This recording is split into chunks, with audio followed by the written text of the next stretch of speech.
Good morning, everyone, and welcome to the 2021-2022 school year.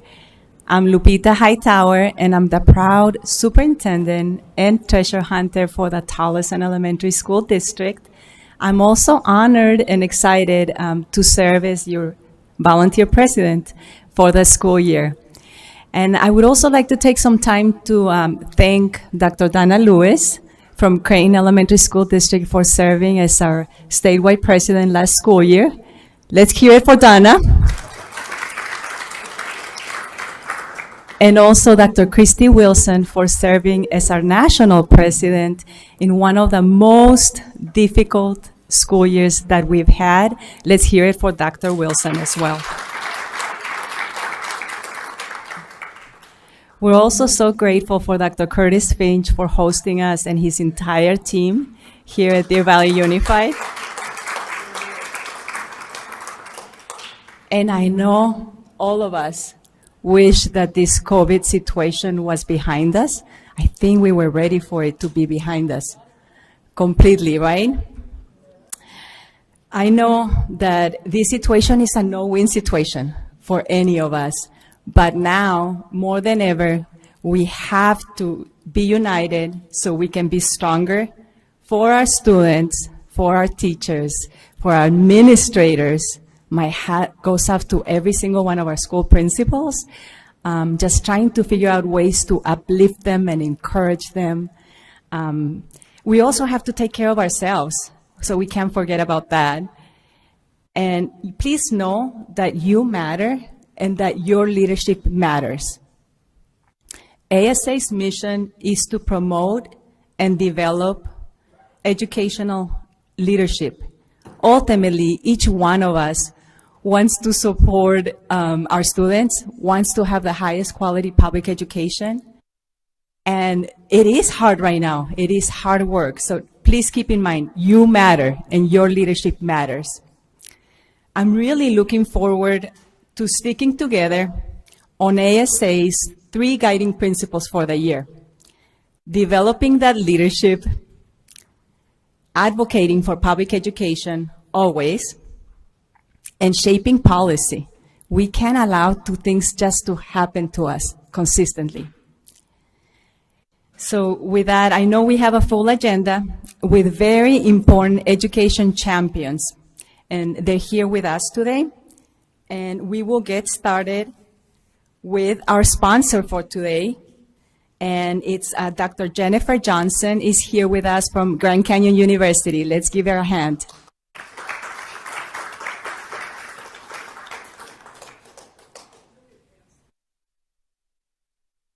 Thank you. Mark, you know how to advance the slides?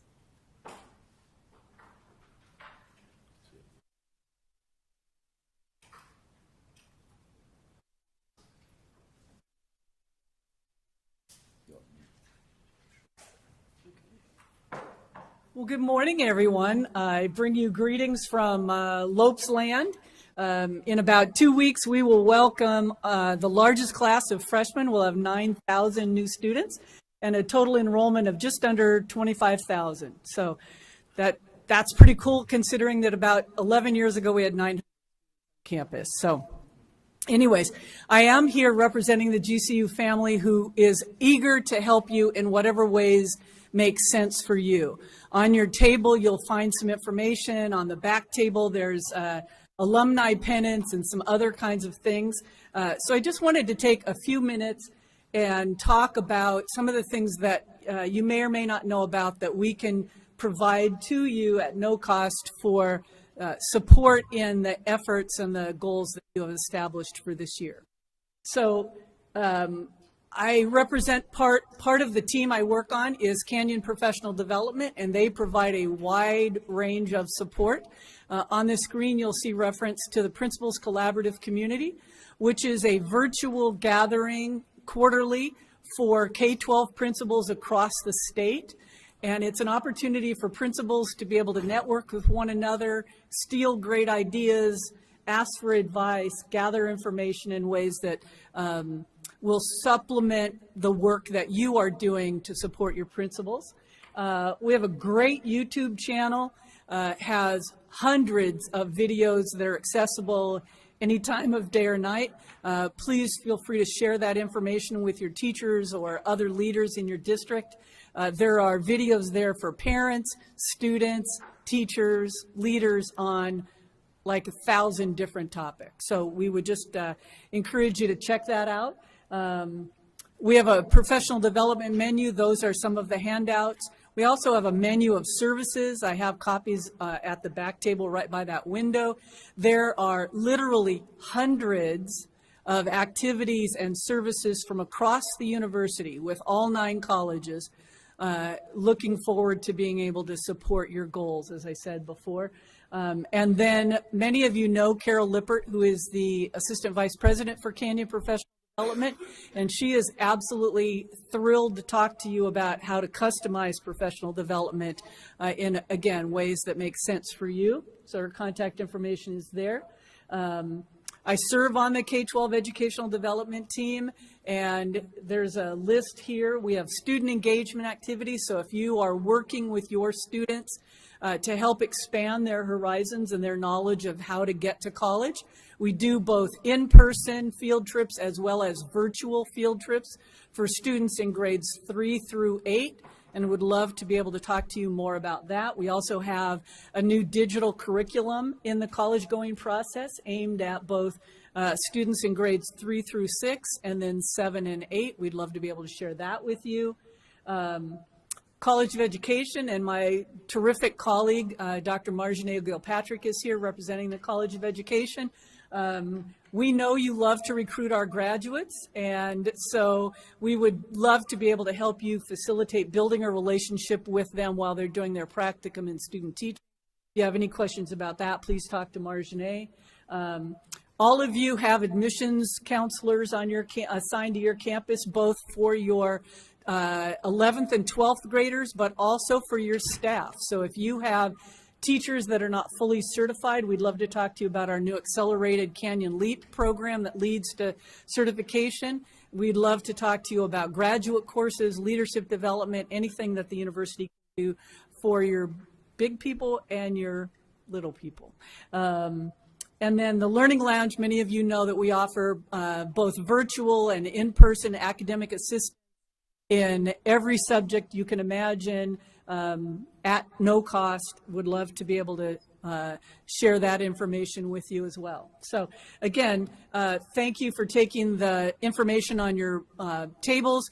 I did share, I think on most tables, a copy of the Participants in Learning, Leading, and Serving agreement. That lists all of the different sorts of benefits that you all have. You all have agreements already in place with GCU, and so that really outlines and reminds you of things like tuition discounts and access to our facilities and all kinds of services. So thank you for being here. Thank you very, very much for what you do.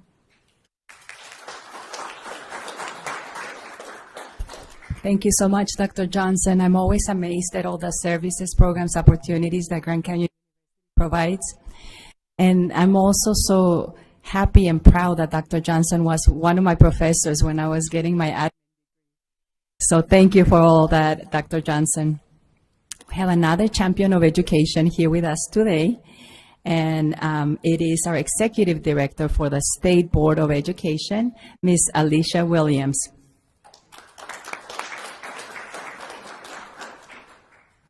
Thank you, Superintendent. Good morning. For those of you who don't know me, my name is Alicia Williams. I'm the Executive Director of the Arizona State Education. I've been in this role for quite some time. So first and foremost, it's not too often we get to congratulate a school district, and I don't see him in the room, but maybe he's watching, but I do want to congratulate Dr. Dennis Goodwin and the Murphy Elementary School District. As you guys know, they were placed in receivership about 2.5, 3 years ago, and we have an agenda item for Friday removing them from receivership. And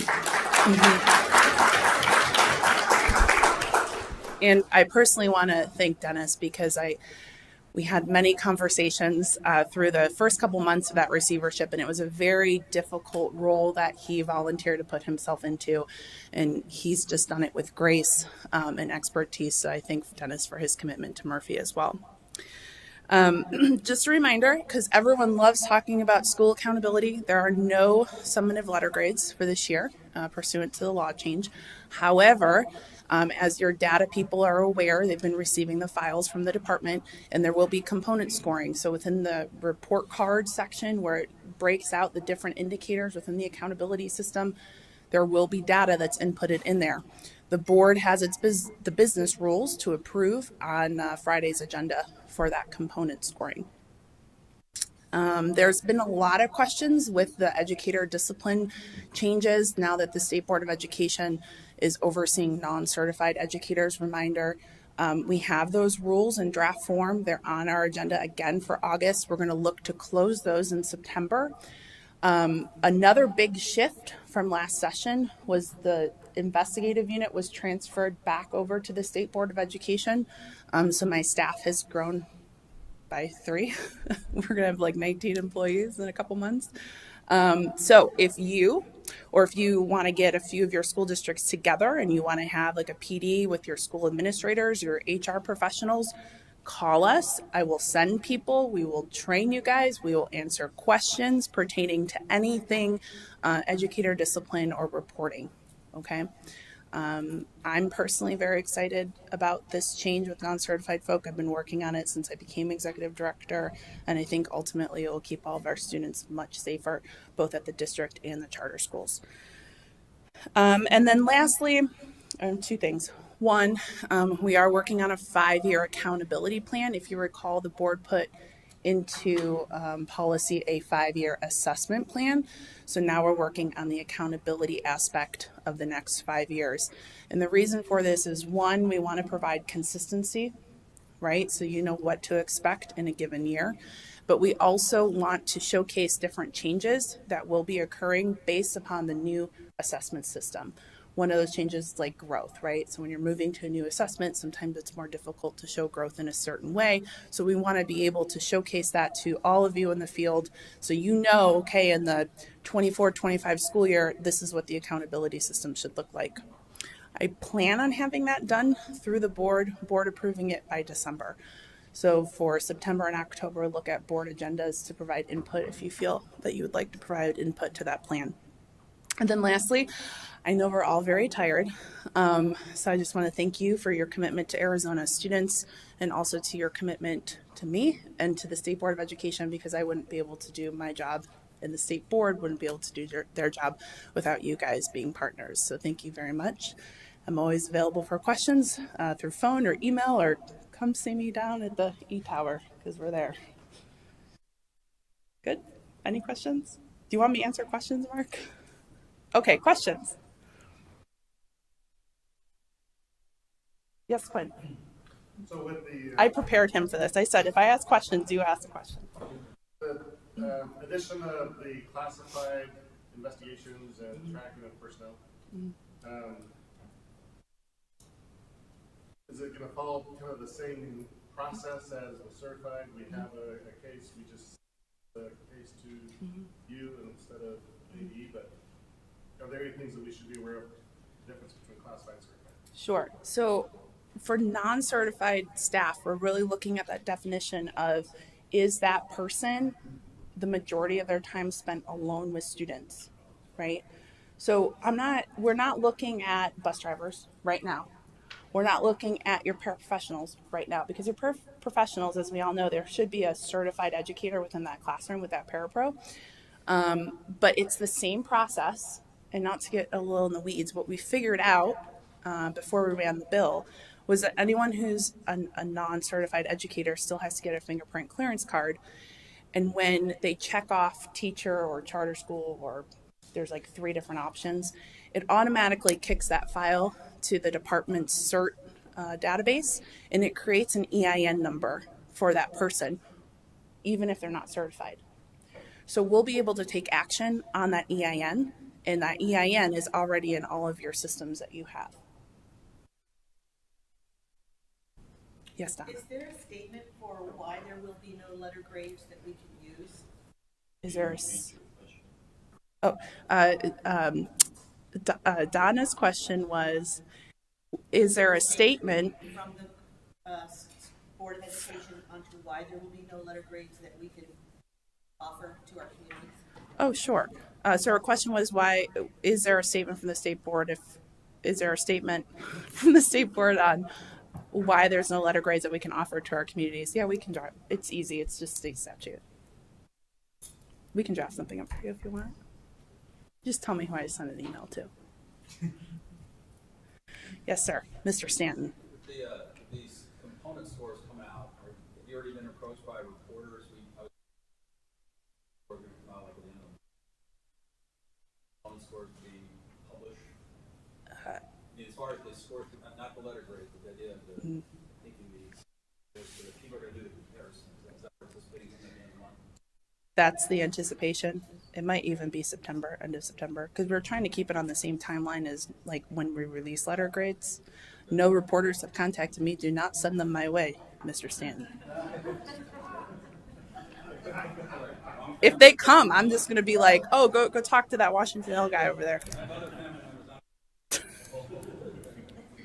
Well, they're just abysmal, so I think we need to be prepared for. And there's some different categories that will be in the report card. They're listed on the executive summary for 5C in the agenda, but it will show like how many students were tested, what the enrollment was, so that it gives you some type of talking points in case you get those. I'm thinking more about questions. the validity of the results. Is anybody just making a statement about validity? We might. I love that. I'm advocating for that. Noted.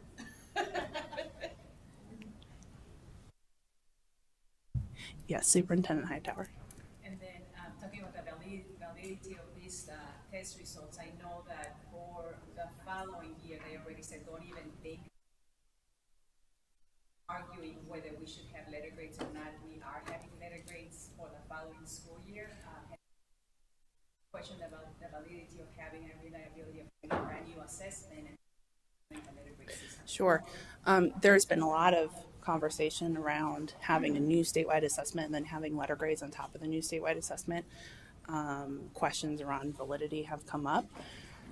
What I'm doing right now is ensuring that the board, working with the department and Wendy, like we plan for letter grades. Because what I don't want to happen is what we remember in like 17 and 18, which is like we were doing the system and then approving it in May, and then it was too much. So we'll plan this fall, probably into January, for what the system would look like. And while we're doing that, if it comes up that there's validity issues, then we can address it then. But my gut is that there won't be another hiatus for letter grades, because There won't be another what? hiatus for letter grades, because that's a statutory change, and I don't think there's political will So for they it. need to be valid. Well, they always. And then what is it that we can do as an organization? Policy as one of our guiding principles to head of this situation. I think BB for ASA did a really good job last year when she drafted that legislation and worked with the different educator stakeholder groups, and we had the resolution, the state board had the resolution, so we were able to help push that with BB, with Rebecca. Sorry. I'm just turning my head to the back of the room, wondering if Joe has a comment. Joe, you want to take me on? I do have a question though, when you talk about growth. So is growth going to be from the new assessment going forward, or is it ASM 2 for the new assessment? I believe Wendy's working on that right now. Yes, ma'am. Is there anything we called ACT that's about Aspire recently? And they pretty much said that we're the only state that will have Aspire after this year. And then our data people were concerned because ACT is always the easiest to work with. And with Aspire, like, if we're the only state that, I mean, are we worried about our results? And That's the first time I've heard about that. Do you have a card, or can you write your contact information down and information?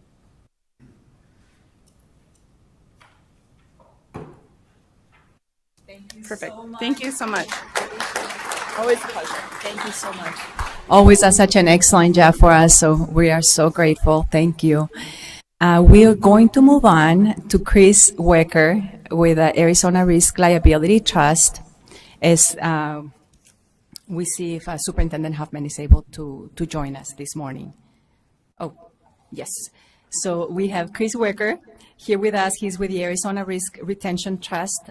He's our counsel, and I'm honored to serve on the Board of Trustees for that organization. He's very knowledgeable, and he'll try to answer the questions to the best of his ability, given the circumstances that we have in our state. With that, Chris Welker.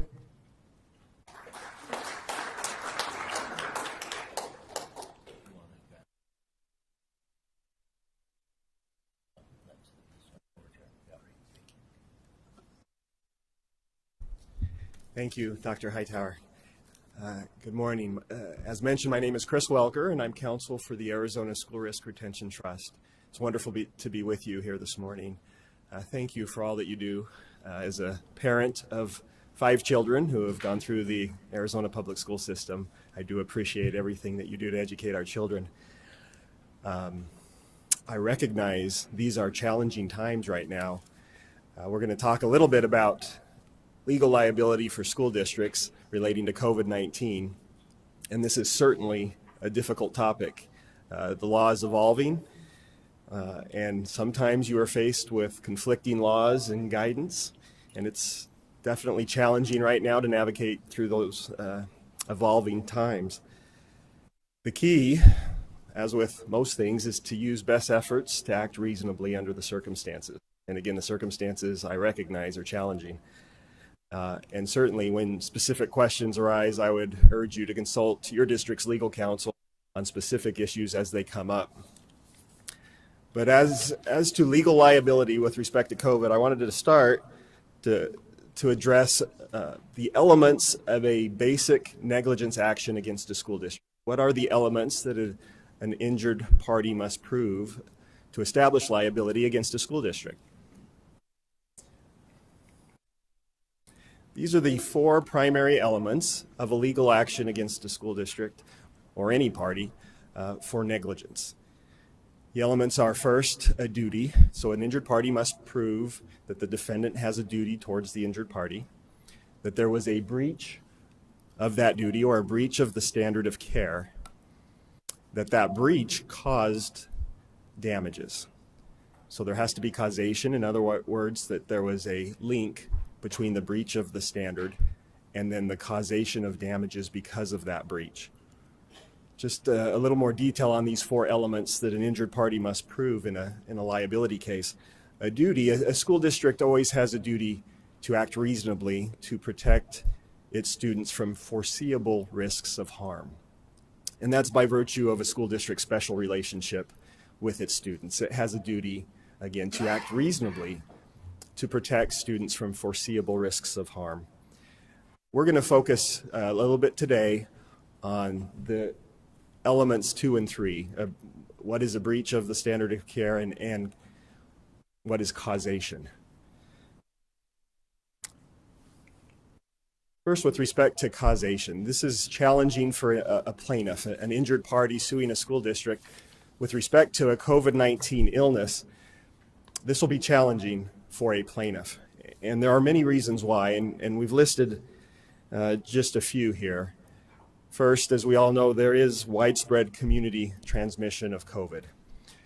And why that's important is it makes it difficult for an injured party to pinpoint where they acquired COVID-19 because of the widespread transmission. There is sometimes a lengthy incubation period. Once again, because of a lengthy incubation, it makes it difficult for an injured party to know exactly when they acquired COVID-19.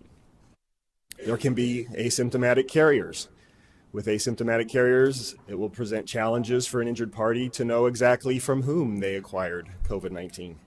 And there is sometimes a lack of contact tracing. Because of a lack of contact tracing, again, it'll be difficult for an injured party to know exactly when and where and from whom they acquired COVID-19. So all these issues make it quite challenging for an injured party to be able to pinpoint where they acquired COVID and then attribute that to a school. Now, with respect to school districts' potential liability, there are protections now under the law, and there are tools that school districts can use to protect themselves from potential liability. First, there's a new Arizona statute found in Arizona Revised Statutes, Section 12-515, that provides immunity to school districts against COVID-19 liability. This new statute applies to all claims that relate to an act or omission by a school district that occurred on or after March 11, 2020, so last year. So again, if there's a claim that's asserted based on an alleged act or omission by a school district that occurred on or after March 11, 2020, there is some immunity for school districts. The law provides broad immunity for school districts that act in good faith to protect people, students, from injury due to a public pandemic. So the key here is to act in good faith. The statute also states that a school district is presumed to act in good faith if it has adopted and implemented reasonable policies relating to the pandemic. Now again, I recognize right now it's challenging to implement and understand what are the reasonable policies relating to the pandemic. I'm sure most of you have heard that Arizona passed a law this last year prohibiting mask mandates or prohibiting the requirement of vaccines for in-person instruction.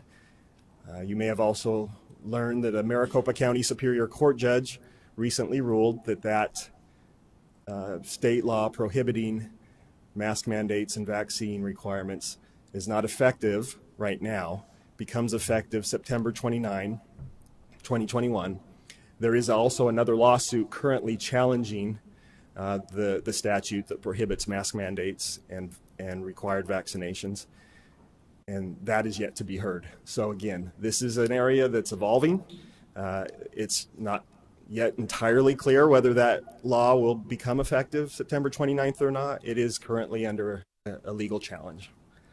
So again, this is another reason I would urge you to consult with your district's legal counsel to stay up to date on the status of these challenges, as it does affect what policies the law says you can or cannot implement, and the ever evolving guidance on this issue.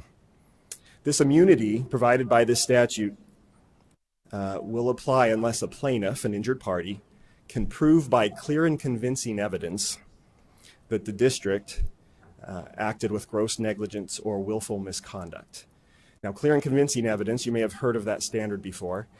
It's not as stringent as the standard in a criminal case that's required. In a criminal case, a defendant is only guilty if it's proven beyond a reasonable doubt.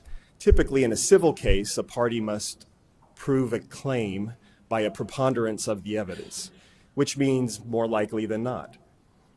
But in this case, with this statute that provides immunity, an injured party would have to prove its case by clear and convincing evidence.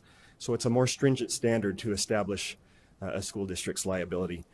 So again, the key here, in order for a district to receive immunity from liability related to COVID-19, is to act in good faith and implement reasonable policies and procedures, which is why I urge you to stay in touch with your district's legal counsel as this area is evolving. Some other tools, and this is going to be hard to read given the small print, but some other tools that districts have to attempt to protect itself from legal liability, if it chooses, is to require liability waivers, that parents and guardians sign liability waivers, again, if this is something the district chooses to do. This is a sample liability waiver, and it does a couple of things. It informs and educates parents and guardians of the risks of COVID-19 and in-person instruction. And so in some detail, it sets forth the fact that a student may be exposed to COVID-19 despite best efforts that a school district implements. And parents sign off on the waiver and acknowledge that they understand those risks of in-person instruction and choose to proceed with in-person instruction. The liability waiver also releases the district from liability related to COVID-19 illness. This particular sample in broad terms states that to the fullest extent permitted by law, the parent agrees to and discharge any and all claims, causes of action, and damages against the school district arising or relating in any way to illness or damages that may result from the COVID-19 pandemic. So this example is a broad liability waiver that districts could have parents and guardians execute in an effort to, again, educate and inform the parents of the risk and protect the districts from liability. Another option, another tool that districts can implement would be an acknowledgement form, a COVID-19 parental acknowledgement form. This is less protective than a liability waiver because it does not contain a release of liability, but it does acknowledge the risks of in-person instruction during the COVID-19 pandemic. So the parents would sign off on an acknowledgement form indicating that they have been informed of the risks associated with COVID-19 and in-person education, and that they voluntarily assume those risks and agree that they understand what they are. Again, this is just a sample form. I would urge you to consult with your legal counsel on whether such a form is right for your district. I acknowledge there's not a one-size-fits-all solution to these issues for all districts. All districts have different circumstances, and that's why it's wise to consult with your own legal counsel on these issues. But as an example, some language in this acknowledgement form, this sample, for instance, states that the parents understand while present at school each day, the child will be in contact with other children and other staff members who may be exposed to COVID-19, and that the parents understand that no restrictions or guidelines can guarantee their protection from infection, that they also understand that while the district has put in place reasonable precautions relating to the pandemic, it's still possible that because of in-person instruction, the child could be exposed to COVID-19. So again, this is a less protective form. It's not as protective as the liability waiver because it does not release all claims, but it does have the parents and guardians acknowledge that they've been made aware of the risks and that they understand them. And so those are two tools or options school districts, if they choose, can implement to help protect against liability. So the question arises whether the liability waivers are enforceable in court. And the answer is a bit complicated. It's a little murky. The bottom line is that courts disfavor liability waivers that release all liability. And what that means, practically speaking, is liability waivers likely will not preclude lawsuits. So even though you may have parents and guardians execute liability waivers, that will likely not preclude lawsuits against them. The waivers are strictly construed against those who obtain them, meaning if a district obtains the waiver, the courts will strictly construe the language against the district. And the Arizona Constitution requires that all claims relating to negligence and the defense of assumption of the risk. So that's a defense where the district could argue, well, the parents were informed of and understood and assumed the risks of COVID-19. That would be a defense. The Arizona Constitution provides that all such defenses are, in all cases, to be left to the jury to resolve. Arizona is what we call a pure comparative fault state.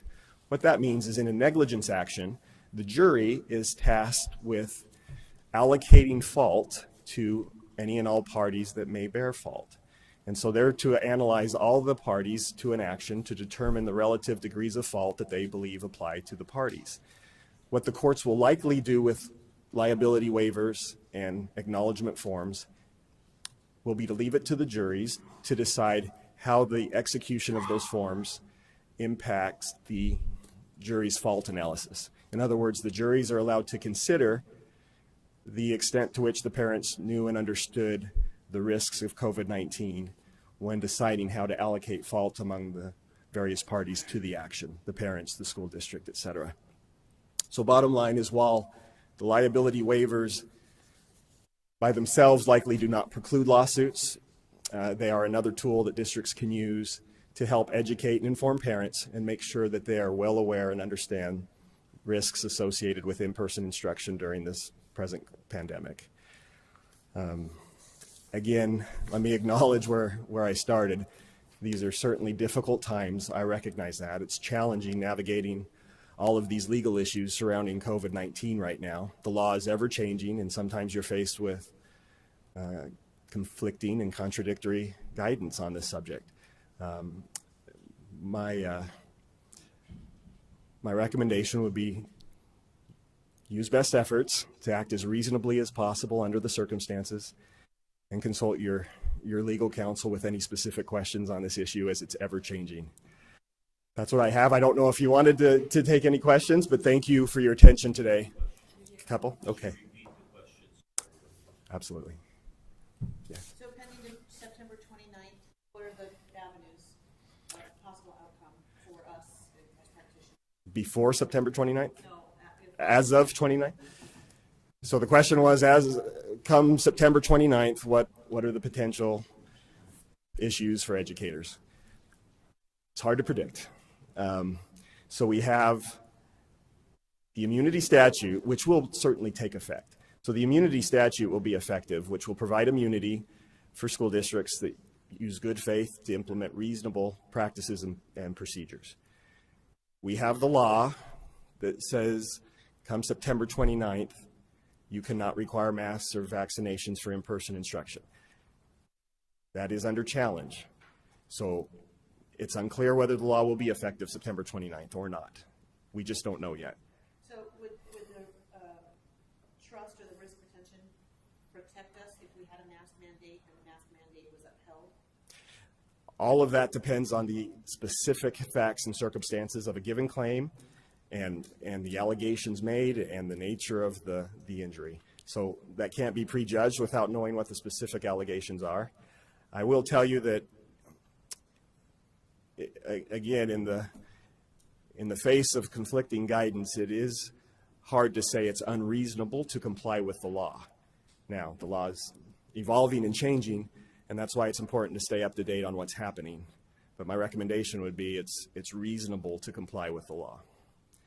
We just don't know what that law will say come September 29th right now. So we'll need to watch that. Thank you. Chris, do you have any insight into the other case and whether the court will move that quickly because of the 29th deadline, or will somebody try to slow that? The constitutional question about attacking those. I don't. I have not heard of anything being expedited in that as of yet. It's challenging the enforceability of that statute, but I have not yet heard if it's being expedited. I have not heard of any developments in that case. Yes. They were reasonable could be challenged as a district for using the whole state. But is reasonableness a pretty strong case if you have local numbers that you respond? Great question, and she asked if reasonableness applies statewide or if it may vary from locale to locale because you may have different conditions in each location. And I think that's a great question. There is, again, no one-size-fits-all. Different counties, for instance, different county health departments may have different requirements relating to COVID-19. And so it is important that each locality consult with your legal counsel to find out what might be reasonable in your county, because it may change from county to county. Thank you all. It was great being with you. Thank you, Chris, for taking such a difficult topic and bringing us such good information to all of us. We really appreciate it. And each context is different. So I know for our district, we felt that the acknowledgement form was what was appropriate, but each context is different. We can judge. We are very happy to have Superintendent of Public Instruction with us here this morning, Superintendent Kathy Huffman. If you can please join us up here in the podium. And as you know, Superintendent Huffman is a wonderful champion for public education, and she over and over highlights the work of educators, and we're just so grateful that she's taking time this morning to be here with us. Let's give her a big hand.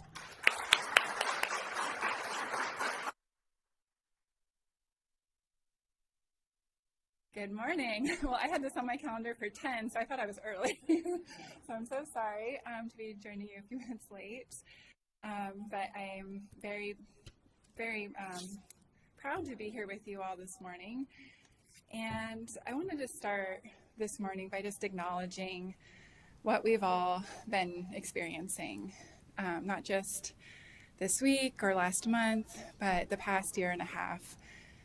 That, 2 years ago, who would have imagined that as education leaders, we were facing a pandemic, a worldwide pandemic, and that you as education leaders would be faced with making life or death decisions and thinking about how to keep your children safe, how to keep your teachers and staff safe, thinking on top of all the other issues that you're already faced with.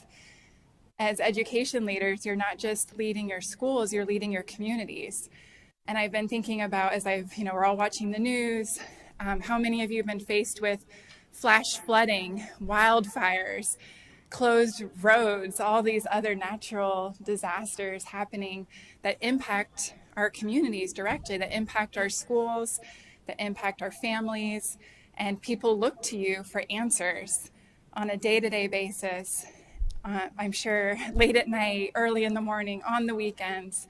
And so I just want to really acknowledge that and start the morning. I don't know if you've already had a chance to reflect on that, but just how much I admire you all as leaders of your communities and how much Arizona is looking up to you, that our families are looking to you for guidance, for reassurance, and how much I appreciate that and how much I want to support you.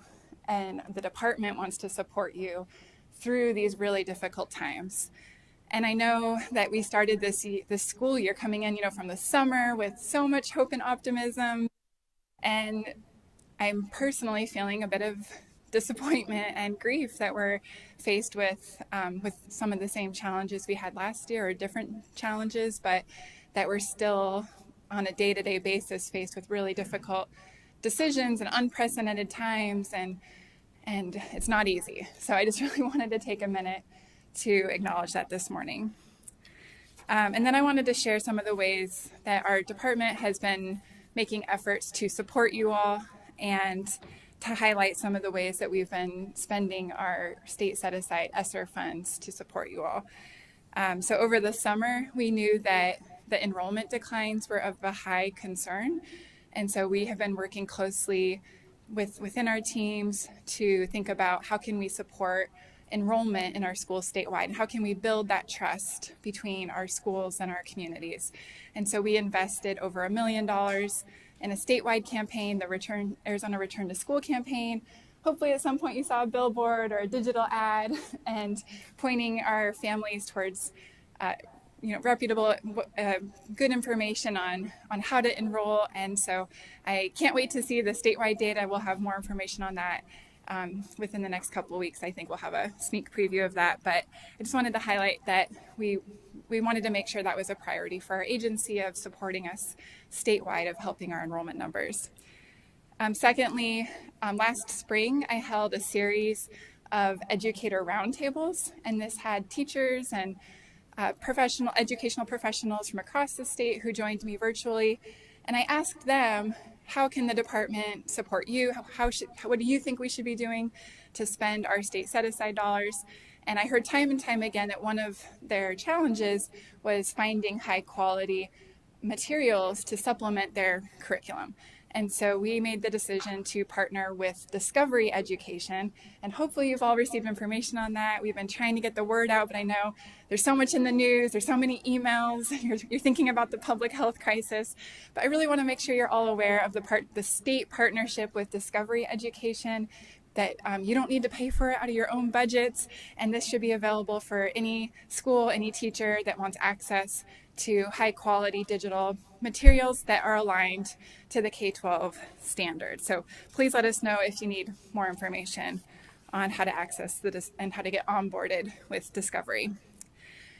As a former professional in special education, you know how passionate I am about making sure that our special education programs are adequately funded, which we know they are not. We know, you don't have to ask anyone in Arizona to know they are not. So we are also very proud to be dedicating $500,000 towards a special education cost study, much needed after 14 years of not having that data available to us. And so we're working on the initial plans and timeline for rolling out that special education cost study. So more information to come on that. I also want to make sure to mention another, as I was saying before, about the weight of all of these difficult decisions on you all as administrators, but also for our teachers who have gone through a lot, and also in terms of supporting their students have gone through a lot. We also partnered with Access to create the Arizona Educator Peer Support Program.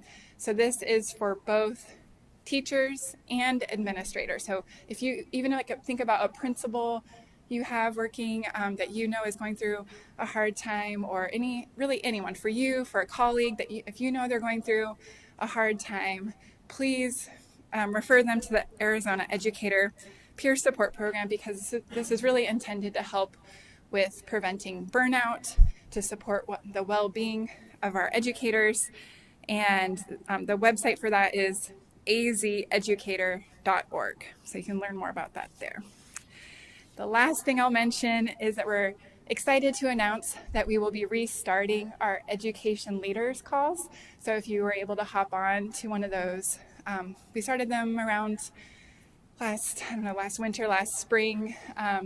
And these are meant to be quick 30-minute virtual meetings that are for our education leaders. So for superintendents, district administrators, principals, could be for curriculum specialists, could be for HR directors, really for anyone in your leadership that you think could benefit from these topics.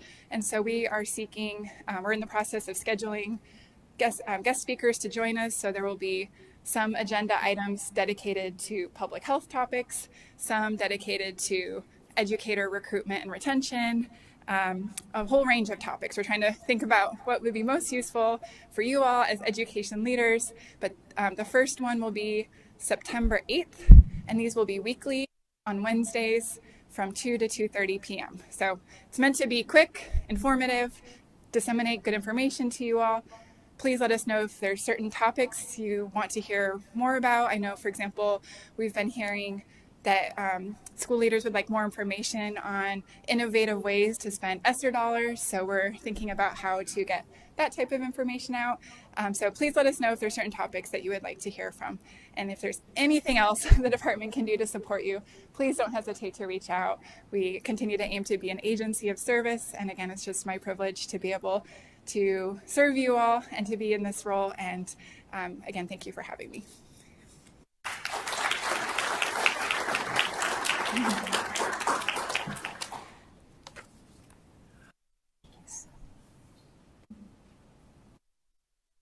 Thank you so much, Superintendent Huffman. What an honor to have you here with us.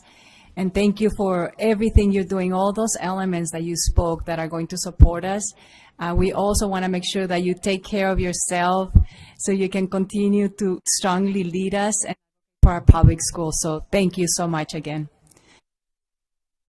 Today, we know how critical it is to recruit and to retain our staff and to keep them encouraged and uplifted during these very difficult times.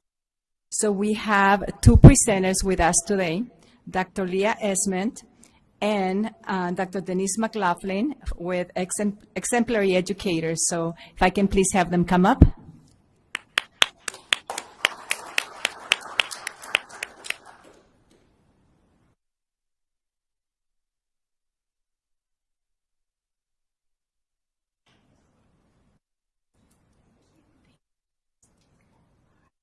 I don't think I could have sat farther away from here. Sorry to keep you waiting. Thank you, first of all, for the work that you do. I know you've heard over and over this morning how important you are and how appreciated you are and how we understand the work you do and how difficult it is. So we at Exemplary Educators also thank you and actually revere you, because we know that your job was difficult before COVID and now it is unbelievably challenging. But we're here to talk about a positive thing that we can do to maybe help take some of the challenges off of your plate.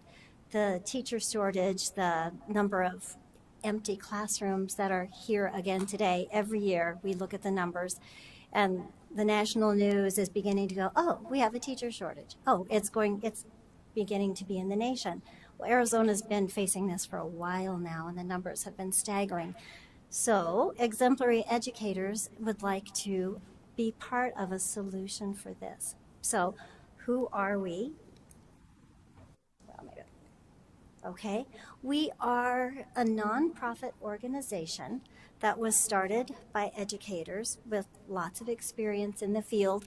We are preschool teachers through high school teachers. We have math specialists, ELA, social studies, early childhood, special education. We have former assistant superintendents, principals, administrators of all kinds. All right, and what we do, we thought about, you know what, there's a lot of teachers, educators leaving the profession, right? And they're leaving with this vast amount of experience. And there didn't seem to be a way to capture that to help these new teachers coming in. We have teachers coming in, and I know I'm preaching to the choir here because you left your districts and your schools today with classrooms that are not filled with certified teachers. They're filled with long-term substitutes. They're filled with teachers who are working towards certification, and the last time they were in a K-12 classroom, there were actually students in a K-12 classroom. And they get in, and the first day is, woohoo, this is awesome, I'm making a difference. By week 2, many of them are sobbing. They're going, I can't do this. This isn't what I signed up for. This isn't what I was expecting, because the classrooms that they're in today are not like the classrooms that they were in as students. So it's difficult, and we know it. And so we think, okay, what do we do to help these teachers? We know we need to retain, we need to keep them long enough in the classroom to be the teacher they dream of and to provide the education that you want them to provide for their students. So we decided, how about we get some of these amazing retired exemplary teachers, administrators who have stepped out for retirement, or some have stepped out to raise families or for other reasons. How do we get them with these new teachers? So, oh my goodness, I'm going to the end. Here we go. We provide 100 intensive hours of coaching, and we know that if you could do it, you would be doing it. You have instructional coaches, you have mentor teachers, you're doing the best you can to provide. I'm sorry, I hate to have my back to you guys. You're doing everything you can to provide support for these teachers, but there's not capacity. An instructional coach on a campus, a principal on a campus, has 12 to 40 to 50 to 60 teachers. Maybe out of these 40%, the numbers would suggest higher, the data that we have, are new, inexperienced, or struggling, and you don't have time to provide the support that you truly would desire to provide. So we do. We provide up to and more than 100 hours of intensive coaching. We did it mostly in person, and then COVID hit, and we were ready because we didn't know COVID was coming or a pandemic, but we knew in order to grow and to support teachers, we had to be able to do some virtual and some remote work. So we can do live stream where we can actually observe classrooms real time and give real time feedback. We also have video upload capability so that we can have teachers watch what they're doing and then give them feedback after they've had a chance to observe themselves. And so we do a hybrid model. Last year we were in classrooms in January as most schools came back, right? And they were trying to figure out and navigate hybrid. We had advisors who were able to step up, come on board, and we successfully worked with 4 different schools and with a hybrid model as they moved into in person and into this year. So what makes this different? right? We all think about planning, practice, and feedback, and then reflection and going back through. What makes us different is how many of you have personal trainers or ever had a coach for golf, for music, for anything? They gave you time to practice, and you did your practice with them, giving you feedback as you practiced. In teaching, we haven't been able to do that, right? Someone comes in and observes, they write us notes, they give us the notes, and they say, here's what we saw, here's our 2 stars, you did this really well, here's our wish for what we would like you to work on, and I'll see you next week or the next week. And a lot of time has gone by without someone actually being able to practice while someone gave them feedback. So that's how we're different. We have our teachers literally practice presence, practice voice, practice having how do you get your kids to line up, because we know classroom management is a huge issue if they have not had any teacher training, right? They don't know how to do it. They think it just magically happens. We work primarily on the 3 foundational levels with these teachers. We work on classroom management, building relationships in a classroom community, lesson planning, and lesson delivery. So we want them to become quickly, rapidly proficient so that they can continue their education, continue staying in the classroom to be the teacher they want to be. So, we have a video coming up on how we can provide this, what our technology is, how we can provide this.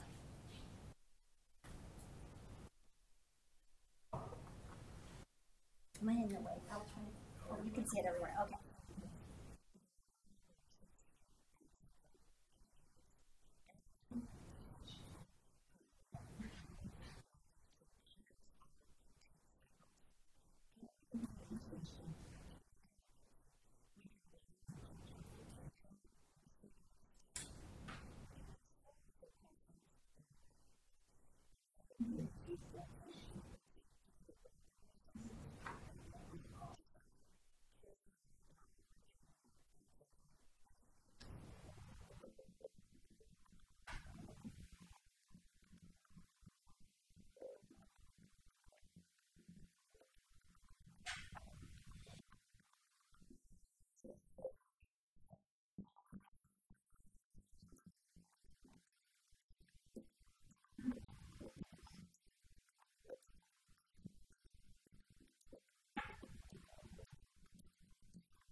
Okay, and that just is, it's much nicer to watch a video than hear me speak. So you want to go, well, are you successful? How do we know you do what you say you do? So here's our data from the 2021 school year, which was a very bumpy year. And I don't know what your response to surveys usually is. Typically, when I worked in a district and we gave out surveys, unless there was either an incentive or some form of coercion, we got very few surveys back from both principals and teachers. People are busy, they don't have time, they don't want to do it, they forget, their emails inundated, all of that. So here we go, 100% of the principals we worked with last year voluntarily filled out our survey, and this is what they said. And sorry, the percent didn't show up. Things just don't translate when we send certain things through email. They were satisfied or highly satisfied with what we did. They would work with us again and recommend us. This is unusual, 80% of the teachers. And to me, that was astonishing. And I feel so humbled and blessed that they liked what we did enough to respond to our survey. So 100% of the teachers we worked with were satisfied to highly satisfied. The coaching they received, 100% would recommend us. And 100% of the teachers we worked with plan to stay in the classroom. And so we didn't put all of the data up. I just put the ones that we thought were most important. Many of them said when we got their feedback, they said, we wished our advisor could have been with us from the beginning of the year. Some of them said we were so concerned, we were nervous, we didn't want someone in our classroom watching us because we all feel that it's part of who we are, it's our identity, and to have someone come in makes us nervous and we don't want it. We have teachers who said, you know what, at first I was nervous, I was frightened, I didn't want it. At the end, it was the best thing that ever happened. One teacher said we were lifesavers. So what we do works. We've been around about 3 years. We just keep getting better and better, and we have more and more opportunities to serve teachers. All right, so now I would like to introduce Dr. Denise McLaughlin. She's been a part of us really since inception, because when she heard about us, she was working in a district, and she said, oh my gosh, we need you. And so I'll just let her speak. That's exactly what I said. I was serving as the Director of Curriculum and Instruction. When Leah presented her idea, I said, we need you desperately. We had long-term subs just like you guys have. We had international teachers. We had alternatively certified teachers. And our principals, our district leaders, our instructional coaches were not able to provide that opportunity to practice, that consistent feedback that we know folks need in order to be able to grow and to be nurtured.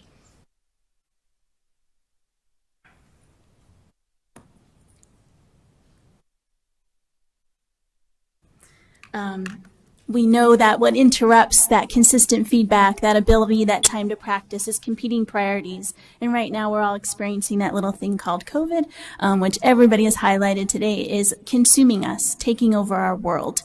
And so we, as I said, had hired 6 teacher advisors from exemplary educators. And one example that really stood out for me was we had partnered with GCU. I think Dr. Johnson just walked out. And we had a psychology student that was going to start in a classroom in January. So thank you, GCU, for partnering with school districts.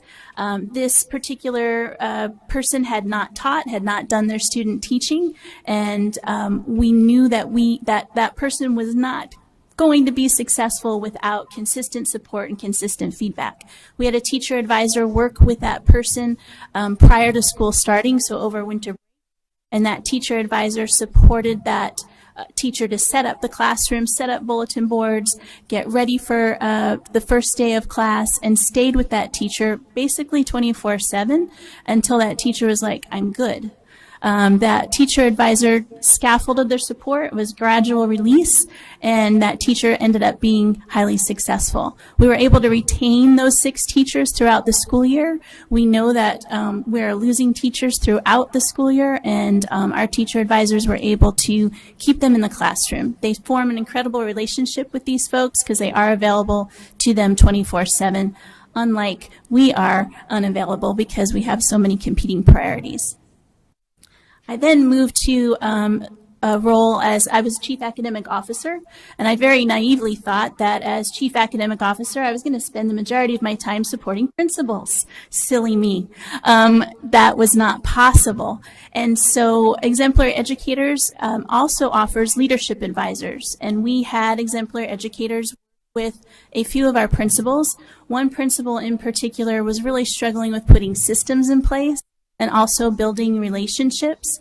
And within 3 weeks of this leadership advisor working with this principal finally, after so much encouraging from me, it's hard to be a prophet in your own land, had a site council in place, had a PTO in place, and was getting better at communication systems, being responsive to teachers and parents. I truly believe in what we do at Exemplary Educators. We provide that one-on-one support that is so necessary for people to grow that we just can't do as school leaders and district leaders because of competing priorities. And because of that strong belief, I did become the board president in 2017, I believe, and just really am proud of what we're able to do to support and help our fellow educators. I did retire on June 30th. Don't throw anything at me. I know some of you want to do the same. And so now I am fully on board with Exemplary Educators, not only as the board president, but also a leadership advisor. So with that, I will turn it over to Dr. Esmond. Thank you, Denise. All right, so I am going to leave you with, well, almost leave you. I'm getting ready to leave you with Mr. Omar Tab. He is a principal that worked with us last year. He had advisors come to his campus, and he believes in what we do so much that he started the year with us. He had a teacher come on board who, without experience, and right away the first week of school, was struggling. We have many advisors out right now that after the first week of school, we got calls, because our goal is if you have a struggling teacher who is we think of it in terms of needing urgent care, right?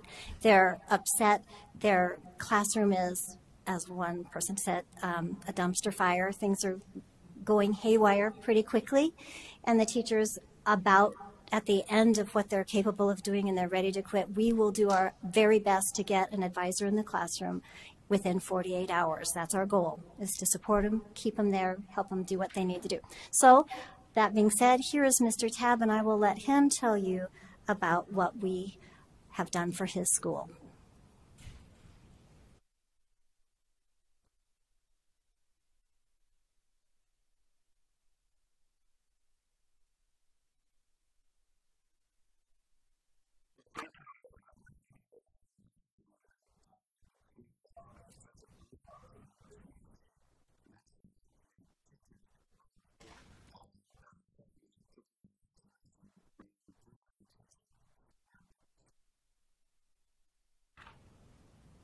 Oh, no. Well, I don't know what that is. Oh, it's a commercial. You guys pay for it.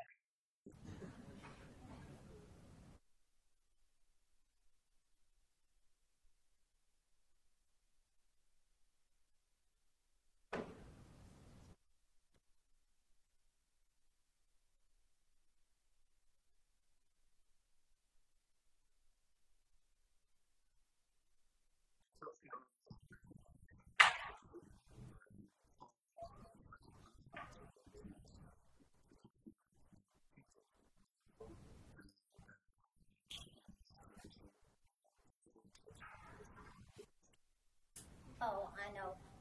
Dean, in the back, I think just click on the little one. There's that little one. I think that's, another one shows up. Try that one. I don't know why it's not working.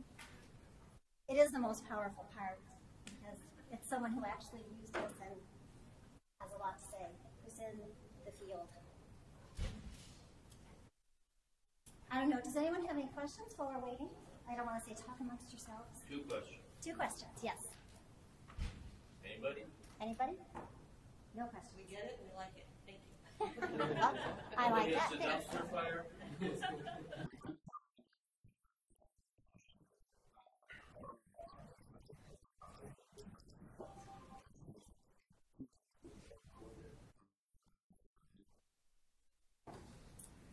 Well, if we can't get the video to work, of course, technology, as you all had to deal with last year, right, with online learning. Sometimes it works, sometimes it doesn't, but we punt. We'll do what we can do. Anyway, I can send you the link and you can hear what he has to say. He talks about the rapid improvement within 3 days, the improvement with the teacher this year. It's been so rapid that now we're scaffolding that support and we're moving to another teacher who also needs help. So we're very, very flexible. So I would just like to leave you with thank you again. Please, we are a nonprofit. We're not here to make money off of everybody. We do pay our advisors well, and we are here to serve you. In the brochure, I know I'm going so fast. In the brochure, I apologize. on this one right here, our classroom-based alternative certification. We do have a typo here where it says comprehensive. It doesn't say comprehensive. I'm not sure what that word is, so I apologize. Being teachers, we ought to be better at that. We even had it proofread. But we do offer, for rural districts, small districts, we will work with you to do a Grow Your Own Teacher certification because we know that is also a need. So thank you for all you do, and thank you for allowing me to come today.